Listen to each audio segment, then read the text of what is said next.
Next आहे भारतातील वनांच्या संदर्भात आपल्याला थोडंसं भौगोलिक स्पष्टीकरण बघायचं आहे.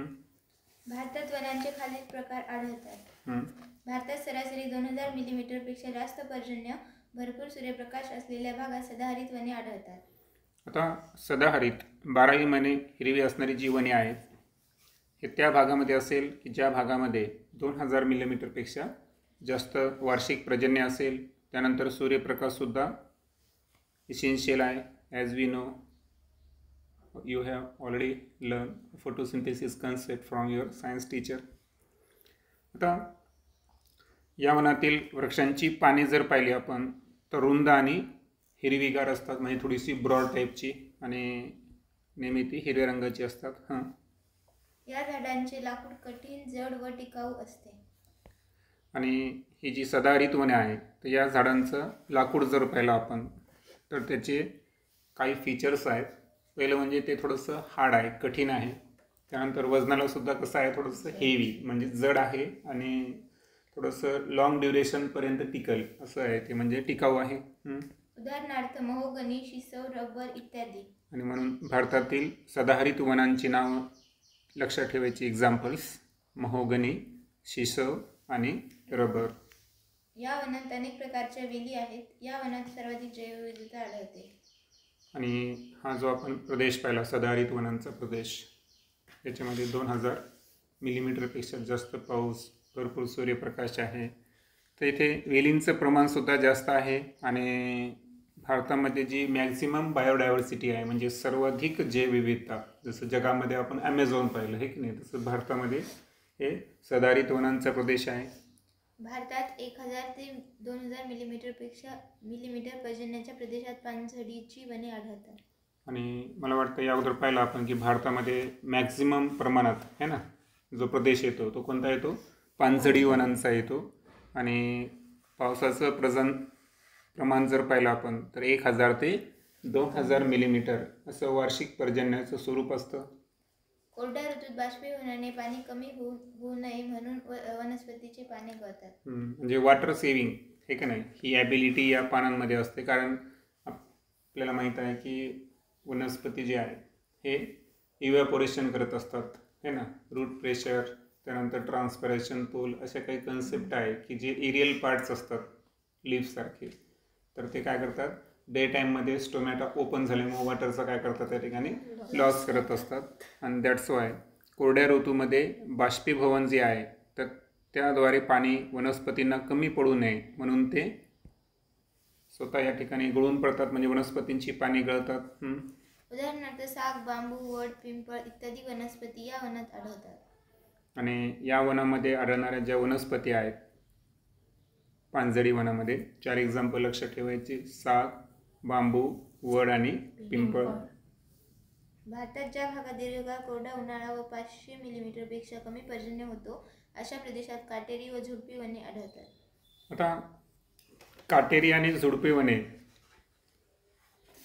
तर हे ज्या प्रदेशामध्ये आढळतील तर त्या प्रदेशाचं वैशिष्ट्य म्हणजे लॉंग ड्युरेशनपर्यंत इथं काय असतो, समर अर्थातच जास्त काळ टिकणारा कोरडा असा उन्हाळा आहे, म्हणजे थोडंसं ड्राय एन्व्हायरमेंट असतं.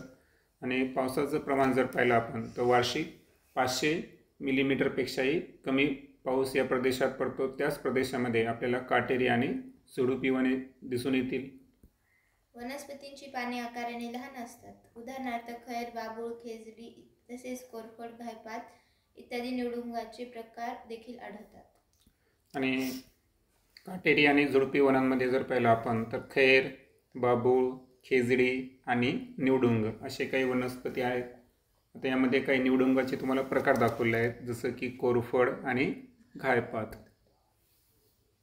किनाऱ्यालगत दलदलीच्या प्रदेशात खाड्या व खाजणांचा भाग असतो.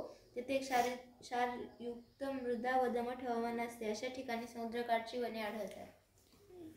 आता समुद्र किनाऱ्यालगत जर पाहिलं आपण तर थोडंसं मातीमध्ये पाण्याचं प्रमाण जास्त असतं, म्हणजे त्याला आपण कोणता प्रदेश म्हणू, दलदलीचा प्रदेश. आणि समुद्र किनाऱ्यालगत खाड्या, खाजण असा भाग असतो तो.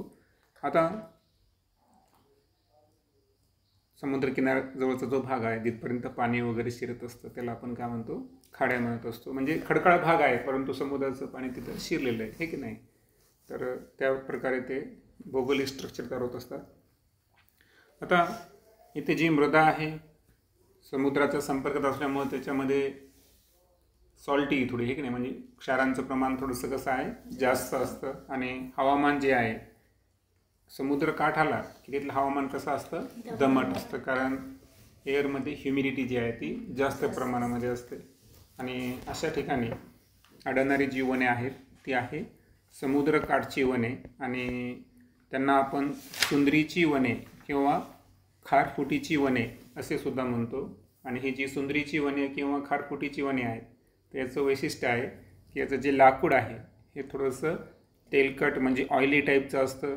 त्यानंतर वजनाला हे थोडंसं कसं आहे लाईट वेट आहे, म्हणजे थोडंसं हलक्या स्वरूपाचं आहे. मात्र असं जरी असेल तरी ते कसं आहे टिकाऊ आहे. सो तेलकट, हलके आणि टिकाऊ अशा स्वरूपाची सुंदरीची वने किंवा खारफुटीची वने असतात.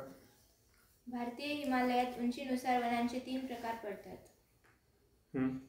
अतिउंच प्रदेशात हंगामी फुलझाडे असणारी वने, मध्यम उंचीवरील प्रदेशात पाईन, देवदार, फर अशा सूचीपर्णी वृक्षांची वने व पायथ्यालगतची मिश्र वने आढळतात. आता जर आपण हिमालयात उंचीनुसार जर पाहिलं पूर्ण हिमालयीन प्रदेशामध्ये जेवढा भारतामध्ये आहे तर त्या वनांमध्ये 3 प्रकारचे आपल्याला क्लासिफिकेशन दिसून येईल त्याचं वनांचं. पहिलं आहे अतिउंच प्रदेशातील वने, दुसरं आहे मध्यम उंचीच्या प्रदेशातील वने, आणि तिसरं आहे पायथ्यालगतची मिश्र वने. आता अतिउंच प्रदेशात जर पाहिलं आपण तर जास्तीत जास्त वने ही कशी आहे फुलझाडे असणारी आहे. मध्यम उंचीवर जर पाहिलं आपण तर पाईन, देवदार, फर अशा प्रकारची सूचीपर्णी वृक्षांची वने आहेत की जे बर्फाला टिकू देत नाही, की नाही. सूचीपर्णी म्हणजे बर्फ जरी पडला त्याच्यावर बर्फवृष्टी तर सहज ते निघून जाईल. आणि पायथ्यालगत जर पाहिलं आपण तर थोडंसं मिश्र स्वरूपांची वने आढळतात.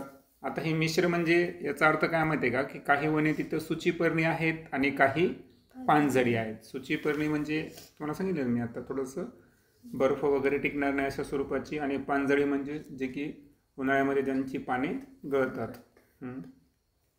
या वनात साल वृक्षाचे प्रमाण जास्त आहे. आणि विशेष म्हणजे पायथ्यालगतची जी मिश्र वने आहेत तर त्यामध्ये साल वृक्षांचे प्रमाण कसं आहे जास्त आहे. त्यानंतर आता आपण आकृती 5.4चं स्टडी करू आणि ब्राझीलमधील वन्यजीवन जे आहे त्या संदर्भात थोडीशी माहिती घेऊ. नकाशात दर्शवलेल्या प्रजातींना नावे द्या. कोंडोर, ॲनाकोंडा, अजगर, सिंहासारखा दिसणारा सोनेरी तांबरीण, मकाऊ इत्यादी. आता ब्राझीलमध्ये जे प्राणी दिसून येतात तर त्यांचे नाव इथं वैशिष्ट्यपूर्ण दिले आहेत. कोंडोर आहे, ॲनाकोंडा हा एक अजगरसारखा साप आहे माहिती आपल्याला, सिंहासारखा दिसणारा सोनेरी काय आहे तांबरीण, आणि मकाऊ. हे प्राणी कोणत्या प्रदेशात आढळतात? या वन प्रदेशात त्यांचा अधिवास असण्याची कारणे कोणती? आता यामध्ये आपण दोन्ही गोष्टी घेऊ की कुठं आढळतात आणि कारण काय आहे. आता कोंडोर जो प्राणी आहे ना तर हा ब्राझीलच्या उत्तर भागामध्ये पहा, आणि कारण जर आपल्याला जाणून घ्यायचं असेल तर ब्राझीलचा उत्तर भाग हा कसा आहे सदाहरित वनांचा प्रदेश आहे. ठीक आहे मॅपनुसार जर पाहिलं आपण तर विषुववृत्तीय वने आहेत ते, आणि विषुववृत्तीय वने कशी असतात सदाहरित. त्यानंतर दुसरा जो प्राणी इथं सांगितलेला आहे तो आहे ॲनाकोंडा. आता ॲनाकोंडा जर पाहिला आपण तर थोड्या प्रमाणात तो ॲमेझॉनच्या नदीच्या खोऱ्यात आहे, आणि विशेष म्हणजे पॅन्टेनल जर पाहिलं आपण है ना तर या प्रदेशामध्ये आढळतो. आणि पॅन्टेनल हा आपल्याला माहिती आहे की थोडासा पाणथळ आणि दलदलीचा प्रदेश आहे, हे की नाही. तुम्ही जर इथं मॅपमध्ये पाहिलं तर डार्क ब्ल्यू रंग दाखवला आहे, हे की नाही. दलदलीचा प्रदेश आहे आणि दलदलीच्या प्रदेशामध्ये ॲनाकोंडासारखे साप आढळून येतात. त्यानंतर पुढचा आहे सिंहासारखा दिसणारा तांबरीण. आता या तांबरीणचं वैशिष्ट्य आहे की तो सुद्धा ब्राझीलच्या उत्तर भागामध्ये आहे, म्हणजे ॲमेझॉनच्या एरियामध्ये आपल्याला दिसून येईल तो. आणि राहिला प्रश्न मकाऊ. आता मकाऊ जे आहे ना तर याचं वैशिष्ट्य आहे की हा प्राणी ब्राझीलच्या पूर्व भागामध्ये पहा, हे सॅवाना कटिंगा जे पूर्व भाग आहे ना तर त्यामध्ये आपल्याला दिसून येईल. आणि हा जो प्रदेश आहे तर थोडासा जर तुम्ही पाहिलं तर हा काटेरी झुडपांचा प्रदेश आहे सॉरी पानझडी प्रकारचा प्रदेश आहे. तर पानझडी वन प्रदेशामध्ये आपल्याला ब्राझीलच्या आग्नेय पूर्व भागामध्ये कोणता प्राणी दिसून येईल? मकाओ. ओके. विस्ताराच्या संदर्भाने वन प्रदेशांचे वर्गीकरण करा. आता विस्ताराच्या संदर्भानं वन प्रदेशांचं वर्गीकरण जर केलं आपण, आता एक लक्षात घ्या की जेव्हा आपण विस्ताराच्या संदर्भात ब्राझीलमधील वन प्रदेशांचं वर्गीकरण करू तर यामध्ये ब्राझील देशाचा जो उत्तरेकडचा प्रदेश आहे म्हणजे गियाना उच्चभूमी आणि ॲमेझॉन नदीचं खोरं, बरोबर आहे का, हा जो आहे तो दाट सदाहरित वर्षावनांचा प्रदेश आहे, विषुववृत्तीय वने आहे तिथं. त्यानंतर ब्राझील देशाच्या मध्य भागात जर आपण आलो पॅराग्वे नदी, ओके, तर इथं जे वनांचा प्रकार आहे तर तो आहे पानझडी वने. ओके, तर पानझडी वने किंवा त्याला आपण सॅवाना प्रकारची वने म्हणू. पानझडी आणि सॅवाना अशा दोन प्रकारची वने आहेत. त्यानंतर उच्चभूमीच्या मध्य भागात जर आलो तर इथं समशीतोष्ण वने आहेत, कारण इथं दाखवले तुम्हाला समशीतोष्ण गवताळ प्रदेश ब्राझीलच्या उच्चभूमीच्या भागामध्ये. आणि पॅन्टॅनॉलमध्ये डार्क ब्ल्यू रंगाचा दलदलीचा प्रदेश आहे आणि ज्या ठिकाणी पाऊस पडत नाही, ठीक आहे नाही, तर तो थोडासा येलो रंगाने दाखवलेला आहे. साओ फ्रान्सिस्को नदीचा एरिया आहे की नाही. तर ईशान्य भागामधील जो प्रदेश आहे हा पर्जन्य छायेचा प्रदेश आहे, ज्याला आपण शुष्क आवर्षणाचा चतुष्कोन म्हणतो. तर या प्रदेशामध्ये काटेरी झुडपांची वने आढळतात. त्यानंतर घेऊ भौगोलिक स्पष्टीकरण. जगातील इतर कोणत्याही देशापेक्षा ब्राझीलमध्ये वन्यजीवनाची विविधता अधिक आढळते. आता जगातील कोणताही देश घ्या तुम्ही तर सर्व देशापेक्षा वन्यजीवनाची, आता सांगितलं आपण थोड्या वेळापूर्वी जेव्हा आपण भारतामधील जे विविधता पोहोचवलो तेव्हा सांगितलं की जगामध्ये सर्वाधिक प्रकारची विविधता आहे ही ॲमेझॉनमुळे आपल्याला कुठं पाहायला मिळेल? ब्राझीलमध्ये. पॅन्टॅनल या दलदलीच्या प्रदेशात महाकाय ॲनाकोंडा आढळतात. आणि आता आपण उल्लेख केला होता की पॅन्टॅनॉल हा जो प्रदेश आहे हा दलदलीचा प्रदेश आहे आणि दॅट्स वाय तिथं ॲनाकोंडासारखे अजगर दिसतील आपल्याला. ब्राझीलमध्ये मोठे गिनी पिग व मगरी, सुसरी, माकडे, प्युमा, बिबट्या इत्यादी प्राणी आढळतात. आता या व्यतिरिक्त गिनी पिग आणि मगरी, सुसरी, माकडे, प्युमा, बिबट्या हे सर्व प्राणी ब्राझीलमध्ये आढळतात. माशांच्या प्रजातींमध्ये समुद्रातील स्वॉर्ड फिश तसेच नदीतील पिरान्हा व गुलाबी डॉल्फिन हे मासे येथील वैशिष्ट्य आहेत. आता जेव्हा आपण मासेमारीचा विचार करू आहे की नाही तर या देशाला उत्तर अटलांटिक आणि दक्षिण अटलांटिक महासागर लाभलेला आहे, बरोबर आहे का. आणि या महासागरामध्ये जर पाहिलं तुम्ही तर स्वॉर्ड फिश, ठीक आहे, ही इथली एक स्पेशल स्पीसीज म्हणू आपण माशाची. त्यानंतर ज्याच्यावर एक हॉलिवूड चित्रपटसुद्धा तयार झालेले आहेत ते पिरहाना. तुम्ही यूट्यूबवर जर सर्च केलं ना तर पिरहाना तुम्हाला लक्षात येईल की थोडंसं डेंजरियस टाईपचे तुम्हाला ते फिशेस दिसतील की ज्यांना टीथसारखे सुद्धा पार्ट अवेलेबल असतात. आणि एक डॉल्फिन तुम्ही सामान्यपणे पांढऱ्या रंगाचा पाहिला असून गुलाबी रंगाचा डॉल्फिन तुम्हाला अटलांटिक महासागरामध्ये ब्राझील देशामध्ये पाहायला मिळेल. कोंडोर हा खूप उंचावर उडणारा मोठ्या आकाराचा पक्षी. विविध प्रकारचे पोपट, मकाव, फ्लेमिंगो या पक्ष्यांच्या प्रजाती आढळतात. आता कोंडोर जर पाहायचं असेल तुम्हाला तर यूट्यूबला तुम्ही पाहू शकता किंवा तुमच्या मॅपमध्ये पण जर पाहिलं आपण तर निग्रो नदीच्या वर दाखवलेला आहे हे की नाही. हा उंच उडणारा, खूप उंच उडणारा मोठ्या आकाराचा पक्षी आहे. हां ठीक आहे, बॅकफुटला सुद्धा आहे लास्ट पेजला. तर वैशिष्ट्य काय बरं, मोठ्या आकाराचा. शामुर्गी सुद्धा मोठ्या आकाराचा पण उडू शकतो का? नाही. पण कोंडोरचं वैशिष्ट्य आहे की तो मोठ्या आकाराचा पक्षी जरी असेल तर खूप उंचावर सुद्धा तो उडू शकतो. त्यानंतर विविध प्रकारचे पोपट असतील, मकाव, फ्लेमिंगो, तर ह्या सर्व कशाच्या जाती आहेत? पक्ष्यांच्या प्रजाती. फ्लेमिंगो मला वाटतं एअरलाईन्स कंपनीसुद्धा नाव आहे म्हणजे फ्लेमिंगो. तर या म्हणजे पक्ष्याच्या नावावरून त्यांना नाव पडलं आहे. लक्षावधी प्रकारचे कीटक हे सुद्धा येथील वैशिष्ट्य आहे. आता इन्सेक्ट्स जर पाहिलं आपण तर घनदाट जंगल असेल तिथे इन्सेक्ट्स हमखास असतात.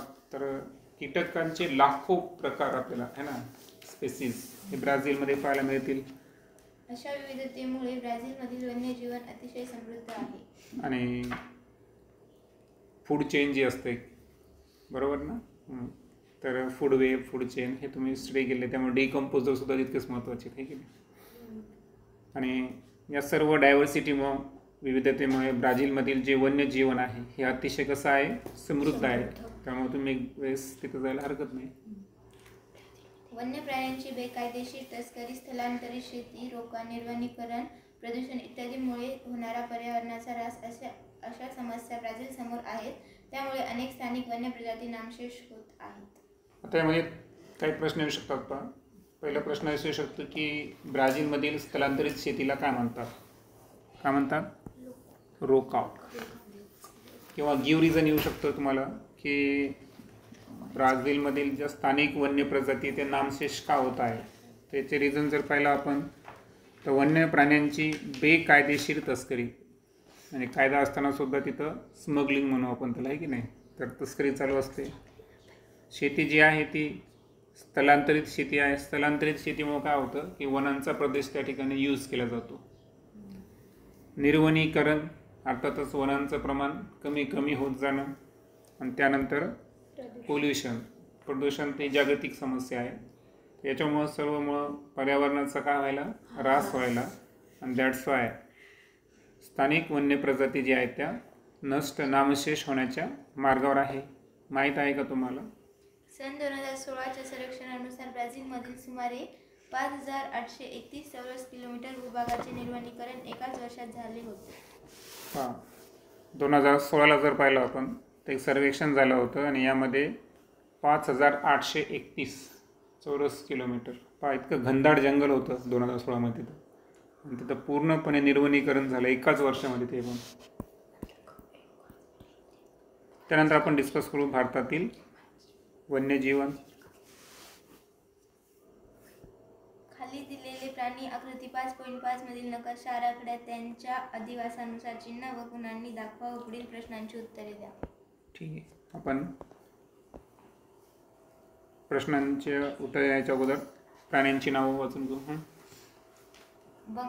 बंगालचा वाघ, सिंह, माळढोक, गंगेतील डॉल्फिन, ऑलिव्ह रिडले कासव, सुसर, एकशिंगी गेंडा, मगर, बारशिंगा, निलगिरी ताहीर शेळी. आता बंगालचा जो वाघ आहे तर हा जर पाहिला आपण तर थोडंसं कर्नाटक आंध्र प्रदेशची जी बॉर्डर असते ना त्या बॉर्डरवर तुम्हाला दिसेल. त्यानंतर तो महाराष्ट्राच्या जे चंद्रपूर वगैरे एरिया आहे त्या ठिकाणी सुद्धा आहे. त्यानंतर तो आपल्याला काही प्रमाणात राजस्थानच्या पूर्व भागामध्ये दिसेल. त्यानंतर उत्तर प्रदेशमध्ये सुद्धा काही प्रमाणात आहे. पुढं आपण लोकेशन्स पाहू. त्यानंतर पश्चिम बंगाल, झारखंड भागामध्ये सुद्धा आहे. ओके, तर एवढ्या भागामध्ये आपल्याला बंगालचा वाघ पाहायला मिळेल. सिंह जर पाहिला आपण तर हा आपल्याला कुठं पाहायला मिळेल? गुजरात स्टेटमध्ये आहे, बरोबर आहे का? त्यानंतर मध्य प्रदेशच्या काही भागामध्ये पण आहे. त्यानंतर झारखंडच्या भागामध्ये पण सिंह आहेत. ओके, तर अशा भागामध्ये आपल्याला सिंह पाहायला मिळेल. त्यानंतर पुढचा आहे माळढोक पक्षी, बरोबर ना? तर माळढोक जी आहे तर हा सर्वसामान्य कुठे पाहायला मिळेल आपल्याला? आहे ना, महाराष्ट्राच्या काही प्रदेशामध्ये आहे. त्यानंतर कर्नाटकमध्ये सुद्धा आपल्याला माळढोक पक्षी पाहायला मिळतील, बरोबर आहे, आंध्र प्रदेश बॉर्डरला. त्यानंतर मला वाटतं गुजरातच्या उत्तर भागामध्ये आहे की नाही. त्यानंतर राजस्थानमध्ये जर आपण किनारी प्रदेश पाहिला थोडासा, आहे की नाही, सॉरी तिकडे पाकिस्तानकडचा प्रदेश, त्या भागामध्ये आपल्याला माळढोक पक्षी पाहायला मिळेल. त्यानंतर गंगेतील जे डॉल्फिन आहे तर हे डॉल्फिन आपल्याला स्पेशली पश्चिम बंगाल राज्यामध्ये पाहायला मिळेल, बरोबर ना? है ना? तर पश्चिम बंगाल आणि बिहारचा समजा थोडासा पूर्वेकडचा प्रदेश, बरोबर. आणि त्यानंतर उत्तर प्रदेशच्या काही भागामध्ये सुद्धा आपल्याला पाहायला मिळेल. त्यानंतर आहे ऑलिव्ह रिडले कासव. आता हे जे ऑलिव्ह रिडले कासव आहेत ना, तर हे आपल्याला ओडिसा जे स्टेट आहे आपलं, ओके, तर या स्टेटचा जो किनारा आहे हे ना, तर या किनारी भागामध्ये आपल्याला पाहायला मिळतील ऑलिव्ह रिडले कासव. त्यानंतर सुसो जर पाहिले आपण, ओके, आता सुसर जर पाहिले आपण तर जे तामिळनाडूचा खालचा भाग आहे आपला, आहे की नाही, म्हटल्यास याला असं गोल करून स्टार्ट करतो, तर इथे पाहायला मिळेल आपलं सुसर. त्यानंतर सुसरचा प्रदेश जो आहे तर तो आंध्र प्रदेशची जी पूर्व किनारपट्टी आहे तिथे पण आहे. त्यानंतर राजस्थानच्या जो पूर्वेकडचा भाग आहे, ओके, तर या भागामध्ये पाहायला मिळेल. त्यानंतर उत्तर प्रदेशच्याही काही भागामध्ये आपल्याला पाहायला मिळेल. आणि जी सुसर आहे फायनली जर पाहिला आपण तर जो मध्य प्रदेशचा एरिया आहे, ओके, तर या एरियामध्ये सुद्धा आपल्याला सुसर पाहायला मिळेल. त्यानंतर राहिला प्रश्न कोणाचा, एक शिंगी गेंडा. तर एक शिंगी गेंडा जो आहे तो आपल्याला पाहायला मिळेल पूर्वोत्तर राज्यामध्ये, आणि त्यामध्ये सर्वात महत्त्वाचं काय आहे, अरुणाचल प्रदेश आणि आसाम एरिया.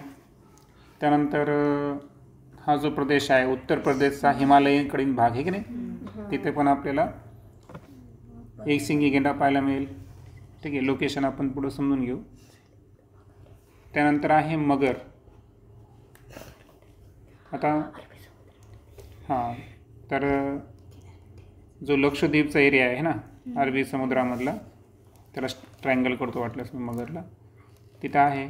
त्यानंतर पूर्व किनारपट्टीवर जे पुदुच्चेरी आहे या भागामध्ये असेल.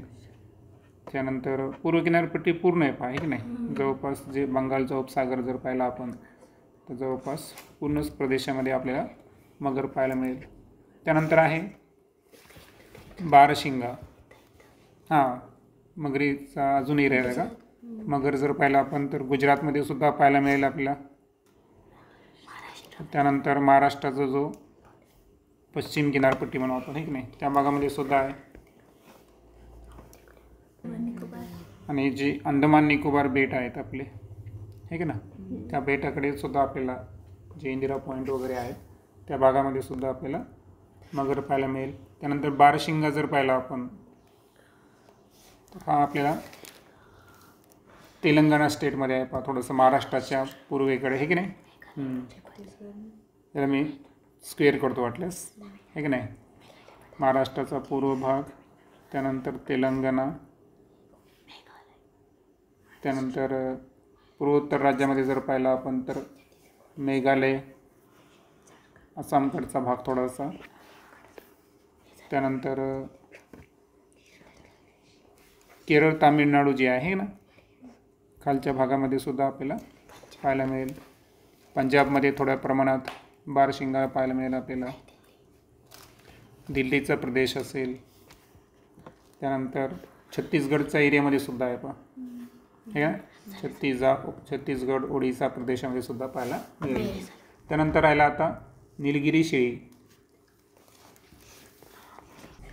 आणि राहिला प्रश्न निलगिरी ताहेरीचे शेळी आहे, तर ते आपल्याला केरळ आणि तामिळनाडूच्या प्रदेशामध्ये पाहायला मिळेल वाटल्यास मी असं करतो, ओके, बरोबर, काईटसारखं. तर ठीक आहे, थोडंसं नकाशावरून आपण सूची न तयार करता समजून घेतलं थोडंसं. सेकंड प्रश्न घेऊ आपण, भौगोलिक परिस्थितीशी तेथील प्राणी व वनस्पती यांची सांगड. आता भौगोलिक परिस्थितीशी जेव्हा आपण प्राणी आणि वनस्पती यांची जेव्हा सांगड घालण्याचा विचार करू ना, तर अशा वेळेस लक्षात ठेवायचं की ज्या प्रदेशामध्ये नैसर्गिक वनस्पतींचं प्रमाण जास्त आहे तर तिथं वन्य प्राणी आणि पक्षी यांचं प्रमाणसुद्धा कसं असणार, जास्तच असणार. आणि जिथं नैसर्गिक वनस्पती मुळातच कमी आहे, तिथं वन्य प्राणी आणि पक्षी तुलनेने कसे असणार, मर्यादित स्वरूपात असणार. आता ओव्हरऑल जर पाहिलं आपण तर आपल्या लक्षात येईल की भारतात जिथं गवताळ प्रदेश आहेत तिथं विविध प्रकारचे कीटक आहे आणि कीटकाला भक्षण करणारे कोणते प्राणी पाहिले आपण, माळढोकसारखे प्राणी पाहिले आपण, ओके, पक्षी सॉरी.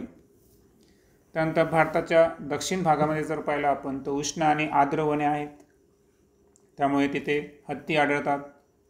आता वाघांच्या संदर्भात जर पाहिलं आपण तर महाराष्ट्रामध्ये ताडोबा असेल, मेळघाट, पेंच, सुंदरबन, जिम कॉम्रेट आणि रणथंबोर हे असे भारतातील काही प्रदेश आहेत की जिथं आपल्याला वाघ दिसून येतील. आणि निलगिरी पर्वत असेल, सह्याद्री, सातपुडा, तर या पर्वतरांगामध्ये गवतात चरणारे काय आहेत, हरणे, काळवेटे, शेळ्या आणि मेंढे. Next question. याशिवाय इतर कोणते प्राणी तुम्हाला माहीत आहेत? आता नकाशात दाखवलेल्या प्राण्यांशिवाय बिबटे असेल, चित्ता, लांडगा, कोल्हा, हत्ती, हरिण, काळवीट आणि उंट हे असे काही प्रमुख प्राणी आहेत की जे भारतामध्ये आढळून येतात. त्यानंतर भारतातील वाघांच्या आदिवासी प्रदेशांच्या नावासह नकाशात दाखवा. कोणत्या कारणांमुळे यांचा आदिवासी या भागात असेल? आता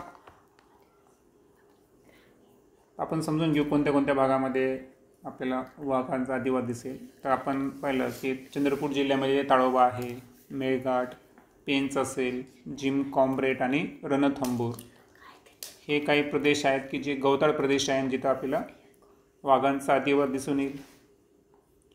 आता काय होतं माहिती आहे, जिथं गवत जास्त आहे तिथं गवताला खाणारे तृणभक्षक प्राणी आहेत आणि या तृणभक्षक प्राणी हे कोणाचं खाद्य आहे, वाघांचं आहे ना, फूड चेननुसार. आणि म्हणून आपल्याला ताडोबा, मेळघाट, पेंच, जिम कॉम्रेट आणि रणथंबोर इत्यादी ठिकाणी आपण अभयारण्ये असतील, राष्ट्रीय उद्याने किंवा रिझर्व्ह जंगल म्हणतो आपण त्यांना, राखीव वने, हे सगळे पाहायला मिळेल आणि तिथं वाघांचा जो अधिवास आहे तो संरक्षित केलेला आहे. फायनली घेऊ आपण भौगोलिक स्पष्टीकरण. वन्य प्राण्यांच्या बाबतीत भारतातही प्रचंड विविधता आढळते. भारतात वन्य प्राण्यांच्या अनेक प्रजाती आहेत आणि ब्राझीलप्रमाणे तितक्या प्रमाणात तर नाही, परंतु ओव्हरऑल जर पाहिलं आपण तर प्रचंड प्रमाणामध्ये आपल्याला भारतामध्ये सुद्धा विविधता दिसेल. आणि विशेष म्हणजे वन्य प्राण्यांच्या अनेक स्पीसीज प्रजाती भारतामध्ये आहेत. भारतातील उष्ण व आर्द्र वनांमध्ये हत्ती आढळतात. आता जी वने उष्ण आणि आर्द्र स्वरूपाची आहेत तर त्या वनांमध्ये हत्ती.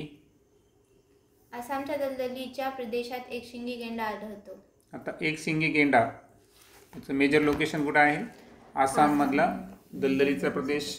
वाळवंटी प्रदेशात रानटी, गाढवे व उंट आढळतात. आणि राजस्थानसारखा जो वाळवंटी प्रदेश आहे तिथं रानटी, गाढवे आणि उंट. हिमालयातील बर्फाळ प्रदेशात हिमचित्ते, याक आढळतात. आणि हिमालयामध्ये जर पाहिलं आपण तर बर्फाळ प्रदेश आहे, तिथं हिमचित्ते आणि याक हे प्राणी आढळतात.